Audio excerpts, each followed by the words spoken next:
Hello everyone, welcome to PW only IAS. दोस्तों, पिछले दिनों के अंदर आप लोगों ने बार बार यूपीएस के बारे में सुना होगा, यूनिफाइड पेंशन स्कीम के बारे में।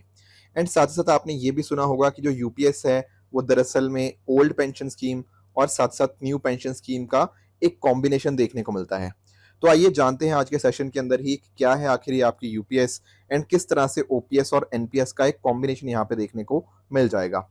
दोस्तों, जब हम बात करते हैं ना ओपीएस यानी कि ओल्ड पेंशन स्कीम की, तो दरअसल में ये वर्क करती थी 2004 से पहले।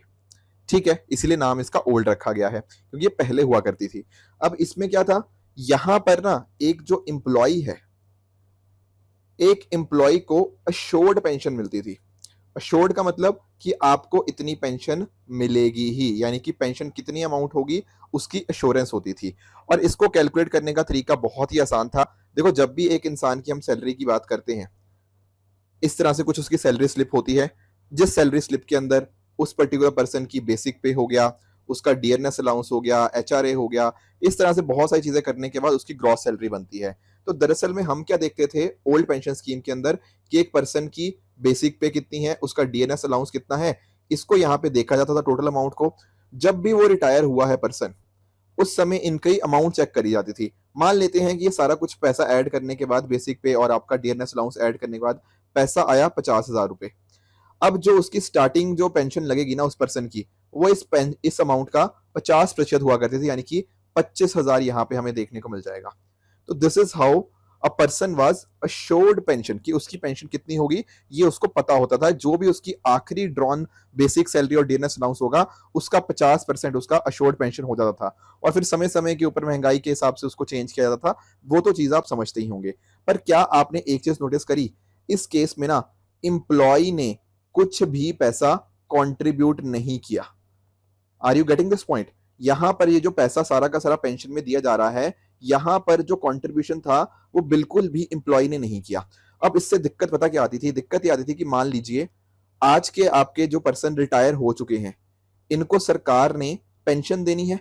अब सरकार इनको पेंशन कैसे देगी? सरकार को ना कहीं जो आज लोग काम कर रहे हैं उनसे टैक्स वसूलना पड़ेगा। तो एक्चुअल में पता क्या हो रहा था? हो ये रहा था कि जो लोग रिटायर कर चुके हैं, जो अब थोड़े एज लोग हो चुके हैं, उनको पेंशन देने के लिए ना सरकार को आज के लोगों के ऊपर ज्यादा बोझ डालना पड़ रहा था। ये बहुत बड़ा इशू था। अब ये जब चीज नोटिस करी सरकार ने, देखा कि उनका काफी सारा पैसा तो लोगों को पेंशन देने में ही जा रहा है, बहुत सारे इश्यूज इस तरह के सरकार अपने फिस्कल के कॉरस्पॉन्डिंग फेस करने लगी। तो यहां पर 2004 के बाद हमें देखने को मिलती है न्यू पेंशन स्कीम, या फिर आप इसको नेशनल पेंशन स्कीम के नाम से भी जानते होंगे। अब जो चीजें दिक्कतें आई थी ओपीएस के अंदर सरकार को लग रही थी, वहां पर सरकार ने उन चीजों को बदलाव करने की कोशिश करी। एंड सरकार ने बोला कि अब यहां पर ना जो एम्प्लॉय होगा वो भी कंट्रीब्यूट करेगा। दरअसल में क्या होगा, जो एम्प्लॉय होगा वो यहां पर अपनी सैलरी में से लगभग 10% जो पैसा होगा, यानी कि आपका जो बेसिक पे हो गया और एचआरए हो गया, उसका कंट्रीब्यूशन ना एक फंड के अंदर जाएगा। ये एम्प्लॉय तो पैसा डाल ही रहा है, plus at the same time आपकी जो गवर्नमेंट है, जो सरकार है, वो भी यहाँ पर इस फंड के अंदर पैसा डालेगी। अगर 10% पैसा यहाँ पर एम्प्लॉय के द्वारा डाला जा रहा है, तो सरकार पहले 10% डालती थी, पर उसको बढ़ाकर बाद में 14% हो गया था। तो यानी कि सरकार भी इस फंड के अंदर पैसा डाल रही है, आपका एम्प्लॉय भी डालेगा, दोनों मिलकर कंट्रीब्यूट करेंगे। इस फंड को फिर मैनेज करेगा PFRDA, pension fund regulated development authority. वो अकॉर्डिंगली इस पैसे को अलग अलग जगह पे इन्वेस्ट करेगा। फिर जो पैसा इन्वेस्ट होगा उसके बेसिस के ऊपर अकॉर्डिंगली इसको यहाँ पे इस एम्प्लॉय को बाद में पेंशन मिलने लग जाएगी। तो यहाँ पर आपने एक चीज नोटिस करी, एक तो यहाँ पर एम्प्लॉय का कंट्रीब्यूशन आ गया, plus at the same time यहाँ पर ना एक एम्प्लॉय की पेंशन कितनी होगी उसकी कुछ भी अश्योरेंस नहीं थी। Not assured pension.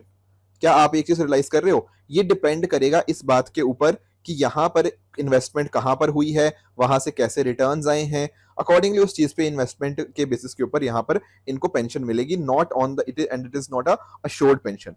अब यहाँ पर क्या हुआ, यहाँ पर सरकार थोड़ी खुश थी क्योंकि सरकार का खर्चा बच गया और कहीं ना कहीं एम्प्लॉय भी कंट्रीब्यूट कर रहा है, तो सरकार को लगा कि हाँ यार थोड़ा खर्चा बच रहा है तो अच्छी बात है।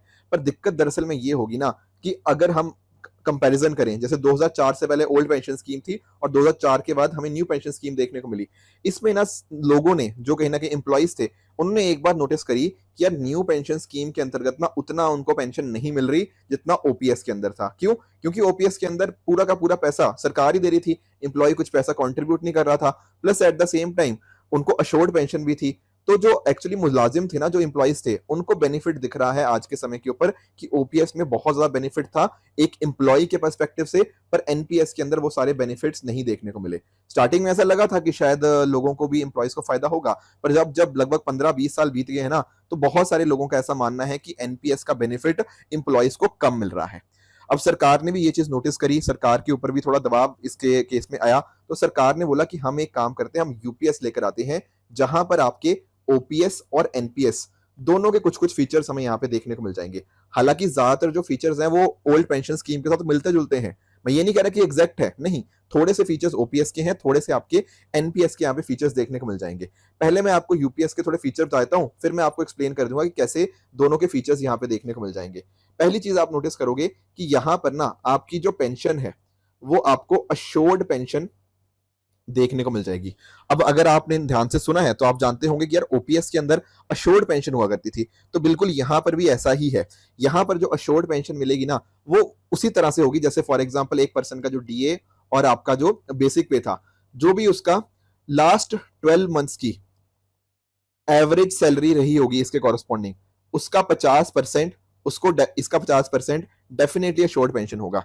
एक्चुअल में क्या होगा, लेट्स से आखिरी का एक साल देखा जाएगा। अगर मान लो कोई पर्सन रिटायर हो रहा है 31 अगस्त 2027 को, तो इसके एक साल पीछे का, यानी कि 1 सितंबर 2026 से लेकर इस पूरे टाइम के बीच में जो भी उसकी सैलरी हुई, जो भी उसने साल भर में कमाया इन डीए और बेसिक पे की टर्म्स के अंदर, इसका 50% जो भी होगा वो अकॉर्डिंगली उसको मंथली सैलरी एवरेज के हिसाब से मिलने लग जाएगा। मान लो ऐसा हो सकता है कि 6 महीने इसने 60,000 रुपए की कमाई करी, मतलब पर मंथ था, और आखिरी के 6 महीने इसको 70,000 मिले, तो एवरेज उसकी आ जाएगी कितनी, 65,000। तो 65,000 जो उसकी डियरनेस अलाउंस और बेसिक पे थी, इसका 50% यानी कि 32,500 उसको अश्योर्ड पेंशन देखने को मिल जाएगी। तो एक एस्पेक्ट तो आपको ये ध्यान में रखना है कि यहाँ पर आपके यूपीएस के अंदर क्या है, अश्योर्ड पेंशन है। उसको कैलकुलेट करने का तरीका थोड़ा सा डिफरेंट है ओपीएस के मुकाबले में, बट अश्योर्ड पेंशन यहाँ पे आपको देखने को मिल जाएगी। और ये जो आपको पेंशन देखने को मिलेगी अश्योर्ड पेंशन, ये कब होगी, जब आपने कम से कम 25 साल की सर्विस करी हो, उसके बाद ये आपको फॉर्मूला के माध्यम से ये चीज देखने को मिल जाती है आपको इस चीज के कॉरस्पॉन्डिंग। इसके साथ ही साथ अगर मैं बात करूं, यहां पर यूपीएस के अंदर एक और चीज है जिसका नाम क्या है, अश्योर्ड फैमिली पेंशन। इसका क्या मीनिंग है? इसका मीनिंग ये है अश्योर्ड फैमिली पेंशन का कि लेट से अगर जो पर्सन था, जो एम्प्लॉय था, उसकी किसी कारणवश डेथ हो जाती है, तो उस केस में ना जो भी उसकी पेंशन चल रही थी उसका 60% जो एम्प्लॉय की बेसिक पे का होगा, अकॉर्डिंगली वो उसकी फैमिली को मिलने लग जाएगा। तो यानी कि फैमिली के कॉरस्पॉन्डिंग ये बात यहाँ पे मेंशन्ड है। इसके साथ ही साथ एक कंपोनेंट और है आपके यूपीएस का, that is assured minimum pension. अब देखो, मान लो यार कोई बंदा है जिसने 25 साल की सर्विस नहीं कंप्लीट करी, मान लो उसने 10 से ज्यादा साल की सर्विस कंप्लीट करी है, पर 25 साल वो नहीं कंप्लीट कर पाया। अब इस केस में देखो, उसने बहुत ज्यादा सर्विस नहीं करी, तो उसकी जो पेंशन मिलेगी, आप जानते होंगे कि पेंशन अमाउंट उसकी कम होगी, क्योंकि उतने साल उसने सर्विस नहीं करी। अगर ज्यादा साल करी तो ज्यादा पेंशन मिलती, पर तब भी सरकार ने बोला कोई दिक्कत नहीं है, आपने अगर 10 साल से ज्यादा की सर्विस करी है ना, तो आपको महीने के कम से कम 10,000 रुपए पर मंथ तो आपको मिलेंगे ही मिलेंगे, इतनी तो मिनिमम पेंशन आपको मिलेगी ही मिलेगी। ये सरकार की द्वारा से अश्योरेंस दिया गया है। तो ये 3 कंपोनेंट सबसे इंपॉर्टेंट है। पहला कंपोनेंट है आपका अश्योर्ड पेंशन का, दूसरा है अश्योर्ड फैमिली पेंशन का, एंड तीसरा कंपोनेंट आपका अश्योर्ड मिनिमम पेंशन का देखने को मिल जाएगा। अब आप पूछ रहे होंगे कि क्या अंतर क्या है आपका यहाँ पे ओपीएस के साथ। देखो, मैंने जैसा आपको बताया था, ओपीएस के अंदर जो एम्प्लॉय होता है वो एम्प्लॉय कुछ भी पैसा कंट्रीब्यूट नहीं करता था, पर जब मैं बात कर रहा हूं ना यूपीएस की, यूपीएस के अंदर यहां पर आपका जो एम्प्लॉय होगा उसको भी कंट्रीब्यूट करना पड़ेगा। 10% जो पैसा होगा, जो आपका बेसिक पे और आपका डीए का, वो यहां पर जो कंट्रीब्यूशन होगा वो आपका एम्प्लॉय करेगा। ऑन द अदर हैंड आपका जो सरकार होगी वो भी कंट्रीब्यूट करेगी, पर ये जो नंबर है ये इंक्रीज हो चुका है, ये 18.5% इंक्रीज, मतलब 18.5% कंट्रीब्यूशन सरकार का होगा। आप कंपैरिजन कर सकते हो इसको यहाँ पे आपके एनपीएस के साथ। एनपीएस में भी सरकार कंट्रीब्यूट करती थी और एम्प्लॉय भी था, तो यहाँ पर यूपीएस में ना ये वाला फीचर आपका एनपीएस से ले लिया गया है कि एम्प्लॉय और गवर्नमेंट दोनों कंट्रीब्यूट करते हैं, हालांकि सरकार ने अपना जो कंट्रीब्यूशन था उसको इंक्रीज कर दिया है। ओपीएस में तो एम्प्लॉय कुछ भी कंट्रीब्यूट करता ही नहीं था, तो ये कंट्रीब्यूशन अब दोनों का देखने को मिल जाएगा। एक देखो क्लैरिटी एक मुद्दे के ऊपर अभी तक आ नहीं पाई है, सरकार इसके बारे में आने वाले दिनों में और बताएगी, वो होता है टैक्स बेनिफिट के बारे में। देखो एक्चुअल में क्या था ना, जब मैं बात करता हूं ओल्ड पेंशन स्कीम की, अब ओपीएस के अंदर जब किसी कंट्रीब्यूशन कुछ एम्प्लॉय का था ही नहीं, किसी बंदे ने एम्प्लॉय ने कंट्रीब्यूशन किया ही नहीं, तो टैक्स बेनिफिट वहां तो मिलता ही नहीं था।